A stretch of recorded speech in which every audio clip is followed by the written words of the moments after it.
Muy buenas tardes, doctora. ¿Cómo está usted? Bienvenida a nuestro programa. Muchísimas gracias por la invitación, un gusto estar aquí y dispuesta a contestar todas las preguntas a sus órdenes. Qué excelente, qué excelente. No, pues qué lindo tenerla aquí con nosotros. No he tenido el privilegio y el gusto de conocerla en persona, pero sí he visto su trabajo y me enorgullece decir que pues contamos con alguien de excelente calibre. Me enorgullece tenerla aquí en este programa y de antemano le agradezco mucho por haber aceptado participar con nosotros. Y pues ante todo quisiera que nos informe dónde tiene usted su clínica, dónde es lo que usted atiende a sus pacientes.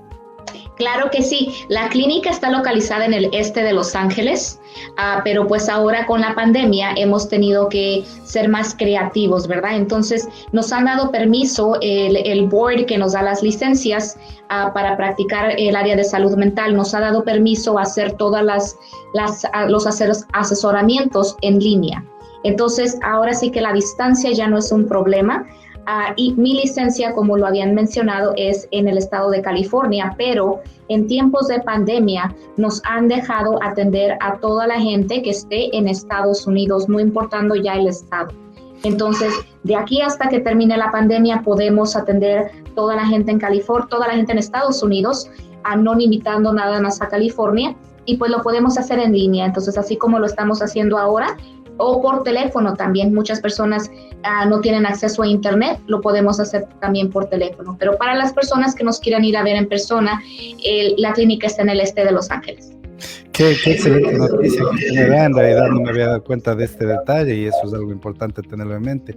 Así que pero clientes que tenemos en Miami o en Houston o en New York, usted por el momento los puede ayudar. Exactamente, sí, por el momento sí, hasta que termine la pandemia. Esa fue una orden del gobierno que dieron porque es caso de emergencia. Entonces nos dan la autorización de hacerlo así.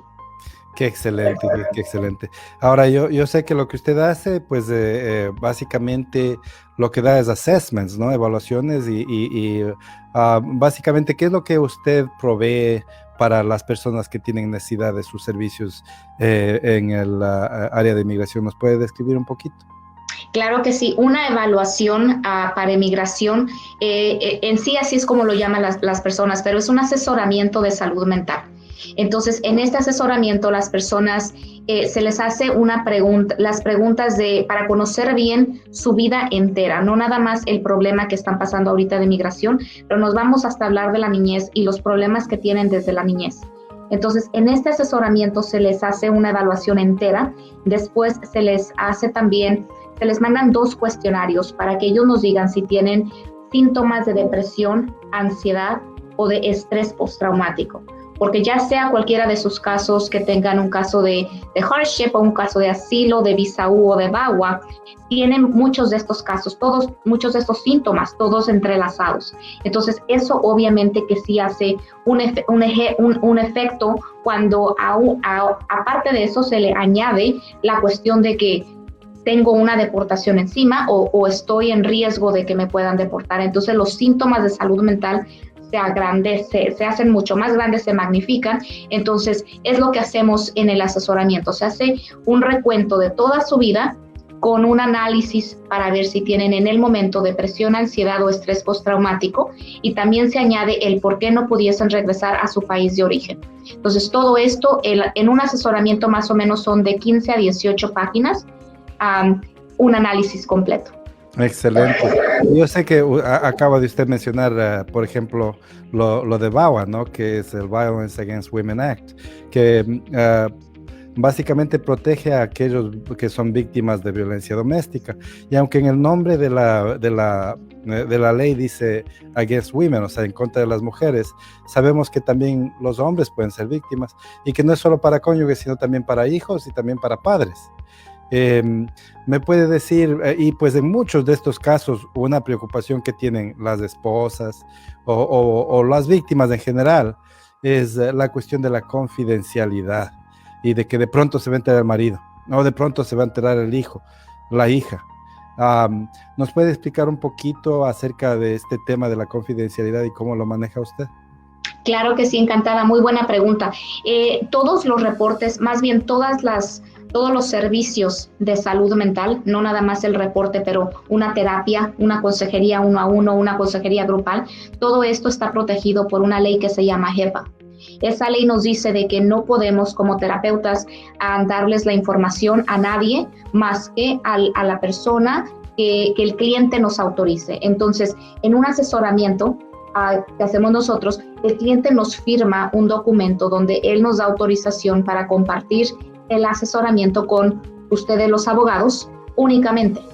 Entonces nosotros no podemos compartir eso con nadie más que con la persona que nos hayan dado autorización. Por lo tal, a nadie se puede enterar.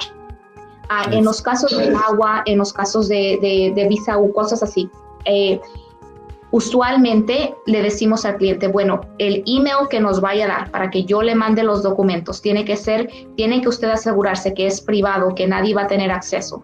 Pero si usted piensa que eso va a estar en peligro de que se lo pueda ver el marido o alguien así, mejor venga por los documentos a la oficina o se los mandamos por correo a una dirección segura. Todo asegurándonos de que la información que nos haya dado no vaya a quedar expuesta ante alguien que esa persona no quiere. Y tiene mucha razón. Los casos de violencia doméstica son en general hombre, mujer, niño, o sea, es una gama amplia, ¿no? Muchas personas piensan que nada más son para las mujeres. Desgraciadamente, cuando tenemos una persona víctima de violencia doméstica que es hombre, les cuesta mucho más trabajo expresar sus sentimientos y de verdad decir qué fue lo que pasó. Les da pena decir, me pegó, me insultaba, porque tienen ese estigma de que soy hombre, soy macho, soy fuerte, y ¿cómo crees que una mujer me va a abusar? Entonces, he visto en la experiencia que tenemos haciendo estos asesoramientos y también en la clínica dando terapia, que les cuesta mucho trabajo y hay menos ayuda para las personas que son víctimas de violencia doméstica, hombres. Claro. Y ahora usted acaba de mencionar un tema bien importante, porque muchas personas piensan, bueno, es que a mí en realidad mi cónyuge no me golpeó, o si es que me golpeó no me dejó moretones. Y pues de pronto lo que me ha hecho solo me ha humillado, me ha insultado, me ha maltratado verbalmente, me ha coquinado, me tiene acomplejada o acomplejado. Y pues claro, la ley no solo protege lo que es abuso físico, sino también crueldad. Y en ese tema nos puede explicar un poquito cómo usted trata eso. Claro que sí, la violencia doméstica, y he tenido muchos casos así, me dice, pero es que no me pegaba, eso no es violencia. La violencia doméstica no nada más son golpes o es físico, es emocional, es psicológico, económico, aislación, y también tiene que ver con el poder y el control acerca de las personas que no tienen documentos y el cónyuge o la pareja sí tiene estatus legal. Entonces, por el decir, voy a llamar a migración para que te lleven, o ya no te voy a arreglar los papeles, ahora voy a llamar a migración. Todo eso es un daño psicológico inmenso. Y entonces, es verdad, como dicen, pues no te deje marca, nadie se te ve, nadie te va a creer. Ese es el tema que nosotros tratamos en el asesoramiento de salud mental. Ahí vemos, ok, esas heridas que no se te ven por fuera, pero que las tienes todas en tu alma, en tus sentimientos, en tu pensamiento, no te dejan dormir, no puedes trabajar. O sea, todos los efectos que tiene ese trauma psicológico es lo que nosotros vemos en un asesoramiento y por qué podemos ayudar a la gente. Y es verdad, cuando dicen, por ejemplo, dicen, solamente me cacheteó una vez, o solamente me jaló el pelo, o hay veces, he tenido casos donde dice, bueno, no me pega a mí, pero le pega a la mesa, al lado de donde yo estoy sentada, o le pega a la pared, le da un puñetazo a la pared, o me enseñó una pistola, pero no realmente me la dirigió a mí, pero la puso enfrente de donde yo estaba sentada, apuntándola hacia mí, pero no me amenazó a mí. Entonces las personas se confunden con todas estas cosas pensando de que, bueno, no me agredió directamente, solamente me enseñó esto, o hizo este ruido, o me dijo esta cosa. Todo eso es violencia doméstica psicológica, emocional. Entonces, todo eso cuenta. Y es algo que las personas a veces no se dan cuenta, porque en sus culturas, en las culturas que tenemos, nos dicen, aguántate. He tenido clientes que dicen, es que yo le decía a mi mamá, le decía a mi abuelita, mira, me golpeaba, me hacía esto. Pues a mí tu abuelo me hacía lo mismo. así que regresa a tu casa y sé buena mamá y aguántate. Entonces traen estos traumas que no nada más son de ahora, pero son traumas de generaciones, claro, que es muy difícil abordar. Pero para eso son los asesoramientos para que aquí podamos ver cuál es el trauma en realidad y exponerlo ante migración. Claro, y mencionas tan verdad acerca de que muchas veces la persona piensa que porque no lo hicieron directamente no es una agresión personal, que esté protegida, y pues estar lejos de ser la verdad. Tenía un cliente hace poquito que el esposo a ella no la golpeaba, pero tenía la costumbre de coger algún animal, como por ejemplo un pet, una mascota. Una vez a la mascota del vecino se había asegurado que ella esté mirando y le mete un tiro en la cabeza. Entonces, básicamente, ¿qué mensaje le estaba dando con eso, no? Después de cada discusión que tenían, él básicamente se aseguraba de que ella mire, de que él tenían puercos, criaban cerdos, y se aseguraba de ir y que mientras ella está viendo, vea lo que él saca la pistola y le mete un tiro en la cabeza. Eso es un mensaje aterrorizante, obviamente. Puede ser, tal como usted menciona, abuso. Qué bueno que saca a relucir eso. Ahora, hay situaciones en las que la pareja no es, o el hogar no es típico, está formado de parejas diferentes. Hoy en día pues ya hay lo que es el matrimonio homosexual, por ejemplo, y hay pues diferentes tipos de relaciones que ahora ya están protegidas como matrimonio y tienen el derecho a casarse. ¿Este tipo de relación también atiende a usted? Oh, claro que sí, claro que sí. Y tengo muchos casos así, muchos casos que son que vienen, mi esposa se casó conmigo, mis padres, nos tuvimos que casar en secreto porque nuestros padres no querían, y las dos son, digamos, mujeres, o los dos son hombres. Claro que sí, esos casos se hacían, y los estamos viendo mucho ahora después de que esa ley vino y los está protegiendo. Entonces más y más personas, pero bueno que habla de este tema, porque no muchas personas saben que también ellos están protegidos. Piensan, es que no somos un matrimonio tradicional, yo creo que la ley de migración no nos va a proteger. Entonces hay que darle más, hay que hablar más de este tema, porque si las personas no todas saben. Entonces, cuando tenemos un asesoramiento de este índole, también le agregamos al reporte una parte que se habla de LGBT, que es de las personas que se caracterizan como siendo homosexuales.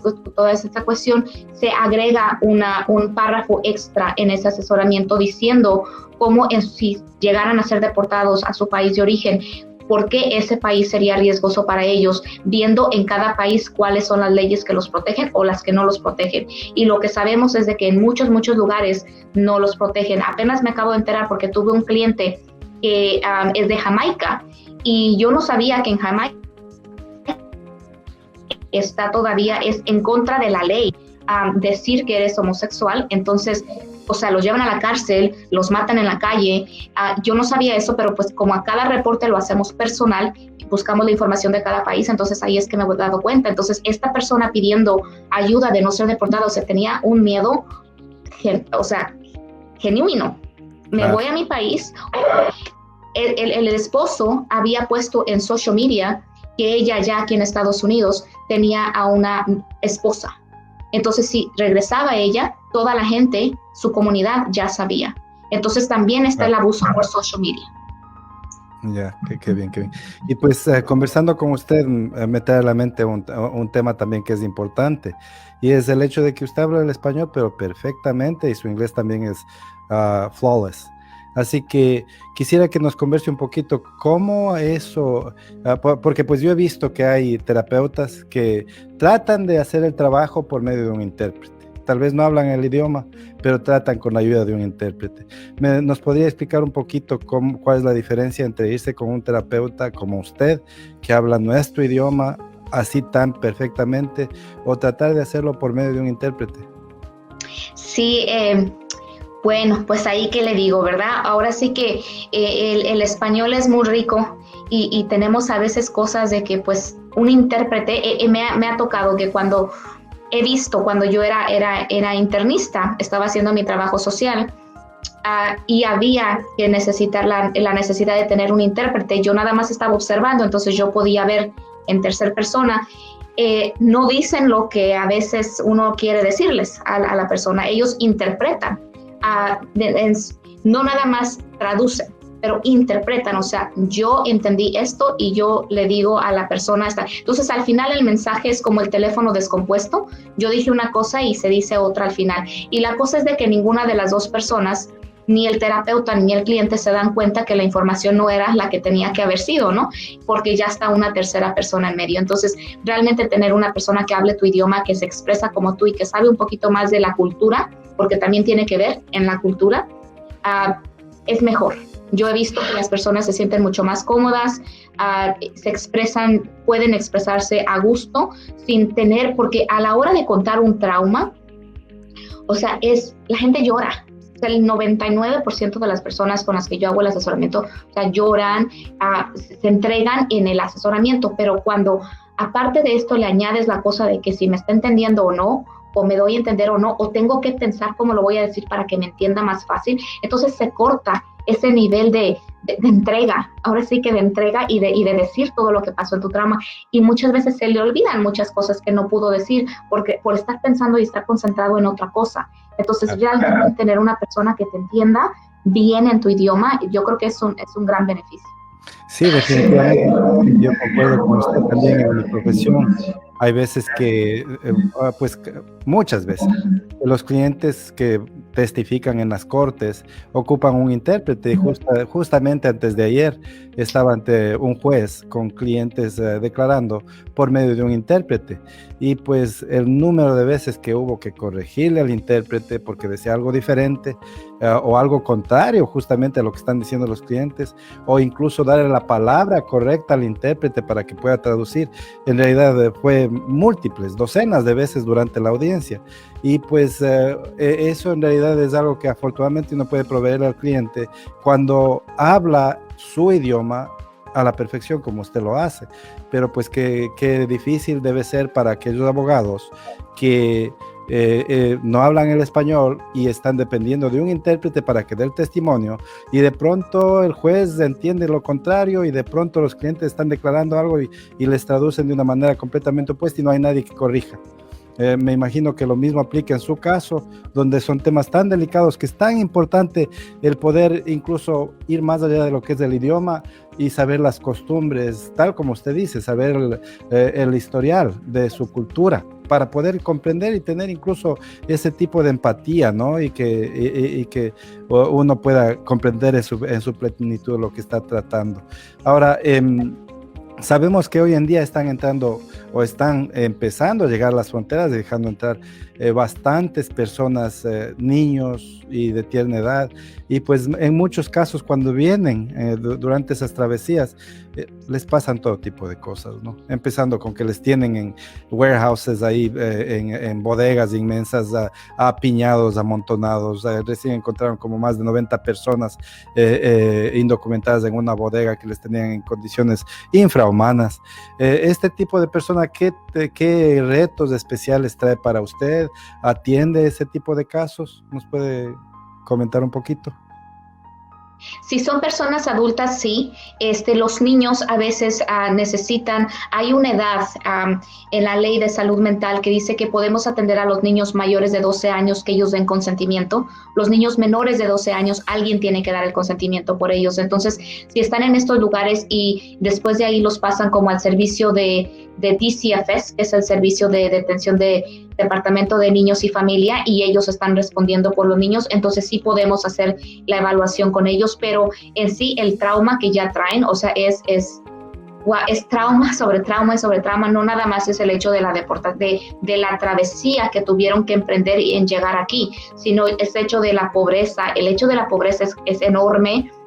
Todos los temas que hablo con todos los asesoramientos que hago con la gente me cuentan, todo empezó desde la niñez, de cuando éramos pobres, mi papá nos dejó, múltiples mujeres, X cosa, los papás golpeaban a su mamá, ellos veían, o sea, estas personas, la mayoría de gente que yo he visto traen traumas desde bebés, entonces van llegando aquí pensando, voy a un país donde voy a tener libertad y voy a tener muchas cosas.